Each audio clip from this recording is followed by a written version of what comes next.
9:04, esto es La Rotativa del Aire por RPP, La Voz del Perú. Soy Jaime Chincha y los acompaño en el día 82 de la emergencia por el coronavirus. Muy bien, toca entonces ahora conversar, como ya lo habíamos anunciado, con la presidenta de la CONFIEP, María Isabel León, el inicio de la fase 2, la reactivación económica, pues concita la atención evidentemente del empresariado, también de los consumidores. Esto genera expectativas en la economía peruana tan golpeada por la pandemia y la emergencia, ¿no? Señora León, ¿cómo está usted? Muy buenas noches. Buenas noches, señor Chincha. ¿Cómo está? Un gusto de saludarlo. El gusto también es nuestro. Bueno, ¿cómo va la reactivación? Eran, según se había informado, 780.000 empresas, varias de ellas micros, pequeñas, medianas empresas que van a poder finalmente ya ser parte del aparato productivo en nuestro país. ¿Ha encontrado algunas trabas, digamos, alguna situación particular? ¿Cómo pasó con la fase 1? Mire, Jaime, nosotros pensamos que en esta nueva fase algunos de los cuellos de botella principales que impidieron que la fase 1 tuviera un éxito, digamos, manifiesto, se han resuelto. El principal de ellos es el tema de los protocolos. Hubo en la fase 1, al principio de la fase 1, alguna confusión sobre dónde se debían colgar esos protocolos, si debían ser en los ministerios sectoriales y después en el MINSA. Hubo un poco de retraso en ese sentido. Y para esta fase 2, con el anuncio que ha habido de que solamente se cuelgan los protocolos en el Fiscovid del Ministerio de Salud sin esperar la aprobación y con una fiscalización ex post, creo que se va a simplificar mucho la posibilidad de que mayor número de empresas puedan activarse y puedan comenzar a recalentar un poco la economía de nuestro país. Ahora, ¿cuál es la proyección del empresariado? Porque ayer conversábamos con el señor Vega Alvear, que integra la Comisión Multisectorial de la Reactivación, y él estimaba que para finales de junio se habría recuperado, o estaría ya activo, mejor dicho, el 80% del PBI de la economía peruana. ¿Manejan las mismas cifras? Esperemos que sea así, Jaime. Realmente es la expectativa que tenemos todos desde el sector empresarial y además con la idea de poder retomar los puestos de trabajo que millones de peruanos necesitan en una situación tan dura como la que estamos viviendo, ¿no? No hay nada peor que no creer que las cosas vayan a poder suceder, digamos, ¿no? O sea, lo mejor que nos puede pasar es que efectivamente se reactive rápidamente la economía. Ahora, por otro lado, usted y otras personalidades, un centenar a ojo de buen cubero, escriben, respaldan un comunicado que básicamente el grueso llama inconstitucionales y populistas las medidas, las leyes que está aprobando el Congreso de la República, que no existe una observación al debido proceso parlamentario. Usa duros calificativos contra el Congreso porque se habla de un comportamiento artero para la economía del país en proyectos legislativos como, por ejemplo, el que pretende impedir ningún tipo de cese laboral. Esto desde la Comisión de Trabajo, sumado a otras propuestas como, por ejemplo, la ley que suspende el pago de peajes. Este tenor, digamos, yo espero, supongo que va a tratar o intentaría hacer cambiar la actuación del Congreso, pero eso aparentemente no parece estar ocurriendo ni parece que vaya a ocurrir. Claro. Mire, Jaime, nosotros tenemos como país que ser responsables con el manejo de nuestra economía.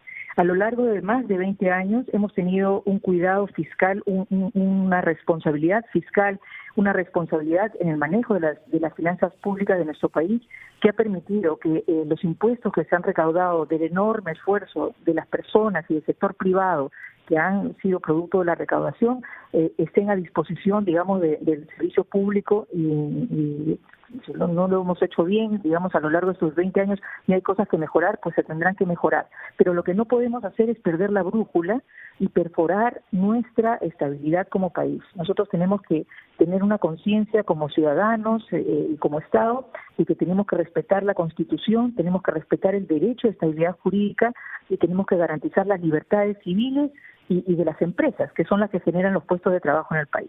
Vemos con muchísima preocupación lo que viene ocurriendo en el Congreso de la República y tenemos que decirlo en voz alta. Este Congreso ha juramentado el 16 de marzo. En el mes de abril estuvieron ya conformadas las comisiones y sin embargo vemos que muchos de los proyectos se debaten sin que sean revisados rigurosamente en las comisiones como corresponde, sin que puedan participar expertos y personas conocedoras, a veces sin pedir inclusive la opinión del Poder Ejecutivo, y se evitan, digamos, pasar estos proyectos por las comisiones, de tener las revisiones que son necesarias, tener las segundas votaciones, y se aprueban sin más. Y lo que están haciendo es generar una inestabilidad jurídica en el país. Yo tengo vergüenza ajena con respecto a una carta que ha sido pública, que han presentado un grupo de embajadores internacionales, cuatro, al Congreso de la República, para, con el mayor respeto, manifestar su preocupación sobre la estabilidad jurídica del país en relación a empresas de sus países, de esos 4 países que han invertido en nuestro Perú. Realmente siento una enorme preocupación por esta posición y eso se refleja también en la carta abierta en la que yo suscribí personalmente, como un llamado de atención al Congreso de la República y en general al Estado peruano, para que no lleven adelante medidas populistas y de corto plazo que van a traer una enorme situación de calamidad para nuestro país. Hay que ser responsables, hay que ser sensatos, hay que hacer las cosas pensando en el largo plazo, no en el rédito político ni en el corto plazo. Eso es una preocupación que tenemos, creo que no solamente el sector empresarial, sino en general los peruanos en este país. Más allá, claro, es evidente la vergüenza ajena porque no tengo muchos referentes o precedentes, no he estado tratando de buscar alguno en el que 4 embajadores, concretamente los embajadores de Francia, Colombia, Australia y Canadá, le escriban a un presidente del Congreso en esos términos, pero más allá de que son evidentemente empresas que se ven afectadas con la decisión del Congreso, concretamente la ley de la suspensión de peajes, ¿no? Señalan algo que me parece aún más peligroso, ¿no? Que señalan que el Perú vulnera seriamente con estas leyes la estabilidad y seguridad jurídica y contractual, comprometen peligrosamente las inversiones privadas tan importantes y necesarias en un contexto como el actual, en el que el Perú requiere enfrentar decididamente los impactos económicos de la pandemia. ¿Qué consecuencias advierte usted de esta carta? Porque da la impresión que lo que dicen es, oiga, el Perú se había estado portando de una manera ejemplar en materia de seguridad jurídica y estabilidad jurídica, y hoy eso ha desaparecido, se ha esfumado. La buena imagen del Perú no existe más. Es lo que uno puede interpretar de la carta. ¿Qué consecuencias advierte usted?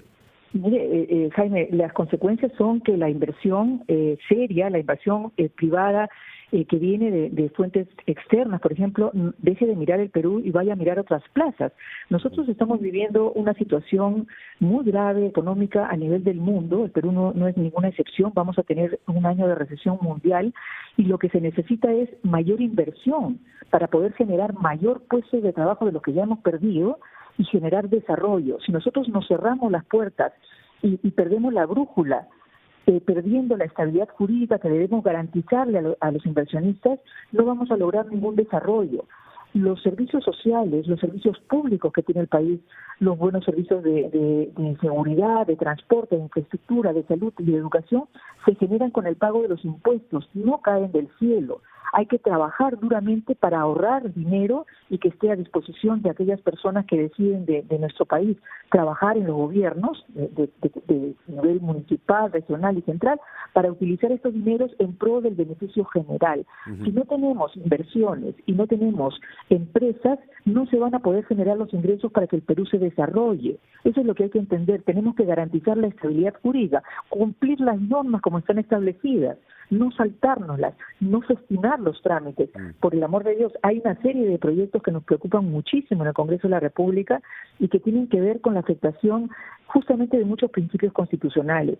Yo me pregunto si no seremos sorprendidos mañana con alguna ley que prohíba que las empresas, por ejemplo, quiebren, o alguna otra ley que prohíba que la gente se enferme. O sea, realmente hay que ser sensatos y hay que pensar que estamos viviendo una etapa de crisis en la que el gobierno, el Poder Ejecutivo necesita el apoyo para poder salir, y el apoyo de todos, del sector privado, del Congreso de la República, de todos, para poder mirar juntos cómo hacemos para enfrentar esta situación de crisis. No ponernos cabe, no regular, digamos, de manera indebida y creando, como digo, esta inestabilidad jurídica.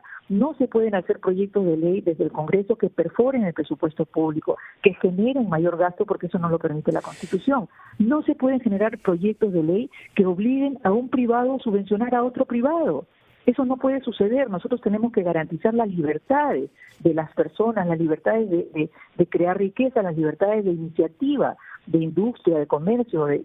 Somos 2.600.000 empresas las que hay en este país y necesitamos tener garantizada la estabilidad jurídica y las libertades de las que tenemos que gozar. Entonces es un tema de muchísima preocupación que nos debe llevar a todos los peruanos a una reflexión, y más aún a esos 130 que están sentados en el Congreso de la República por el voto popular. Deben reflexionar y pensar bien lo que van a hacer.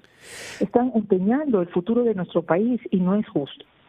Por otro lado, señora León, quería que nos pueda compartir información actualizada sobre cuántos trabajadores de las empresas privadas han sido despedidos y qué tantos otros están bajo el régimen de suspensión perfecta de labores. Claro. Mire, Jaime, la información que yo tengo del Ministerio de Trabajo es que al día de hoy existen más de 263.000 trabajadores que han sido suspendidos por esta situación de suspensión perfecta de labores. 271.000 al día de hoy. Y son 28.000 empresas las que han suspendido sus labores porque no tienen ingresos o no tienen posibilidad de seguir produciendo sus servicios o sus productos. Esta suspensión perfecta se va a extender por la extensión misma del estado de emergencia hasta el 7 de octubre. Es muy lamentable que las empresas tengan que paralizarse y que tengan que suspender a sus trabajadores, pero no queda otro remedio. La situación no permite que esas empresas sigan adelante. Y eso es solamente el sector formal de trabajadores que están suspendidos durante un lapso de 3 meses. Según la planilla, hay 240.000 personas que han salido de la planilla oficial de la SUNAT, 240.000 en general. Pero ese es el sector formal, que está formado por aproximadamente 5 millones de peruanos en total, entre los que trabajan en el sector público y privado. Tenemos 12 millones de personas que trabajan en la informalidad, que son pequeños empresarios, emprendedores o profesionales que buscan su pan día a día. De esos no tenemos una cuenta.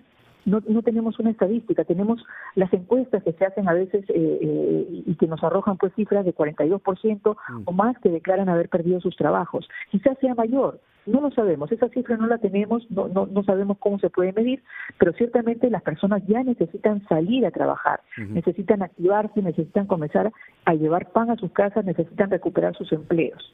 En esa situación estamos. Ahora, no quería dejar pasar, señora León, esta ley justamente aprobada por el Congreso que obliga a E-Salud que cambie el régimen laboral de un sector de trabajadores del Seguro Social, concretamente que los trabajadores del régimen CAS pasen a la 728, ¿no? Con más beneficios laborales. La señora Fiorella Molinelli hace una estimación de un perjuicio de 1.100 millones de soles. ¿Qué comentario tiene usted sobre esa ley? Mire, nuevamente, es otra ley que no ha sido aprobada cumpliendo el principio constitucional. El artículo 79 de la Constitución señala que los representantes del Congreso no tienen iniciativa para crear ni aumentar gasto público. Y en este caso es evidente que lo han hecho. Y yo me pregunto si han citado a la Presidenta de Salud, si han citado a autoridades o expertos para que les puedan explicar estos temas, porque las leyes no se pueden aprobar por un tema emocional. Se tienen que aprobar de manera técnica. Ahora, ¿diría usted que el Ejecutivo presente una demanda de inconstitucionalidad entonces? ¿Ese es el camino? yo esperaría que el Ejecutivo observe, digamos, esta ley. Yo estoy segura que lo hará, porque el Congreso no tiene iniciativa de gasto, no puede obligar al Ejecutivo a que asuma un gasto que ni siquiera puede o está necesariamente presupuestado. Los presupuestos públicos se hacen justamente en el Congreso de la República, y lo que el Congreso está haciendo es perforar los presupuestos públicos también. Entonces, nuevamente, un llamado a los 130 congresistas para que sean responsables en las decisiones que están tomando. Yo entiendo que muchas de las iniciativas pueden tener la mejor voluntad, pero no están siendo lo suficientemente responsables como para respetar la Constitución y cumplir con todos sus preceptos. Yo creo que la estabilidad jurídica en nuestro país, en medio de esta situación dramática que estamos viviendo, es indispensable. No podemos perder la brújula, Jaime. Muy bien, señora Marisabel León, presidenta de la CONFIEP, muchas gracias por esta entrevista y hasta otra oportunidad. Que le vaya muy bien. Muchas gracias. Buenas noches. Hasta luego. Pausa y regresamos para conversar con el exministro Alonso Segura, quien la rotativa del aire por RPP, La Voz del Perú. Volvemos.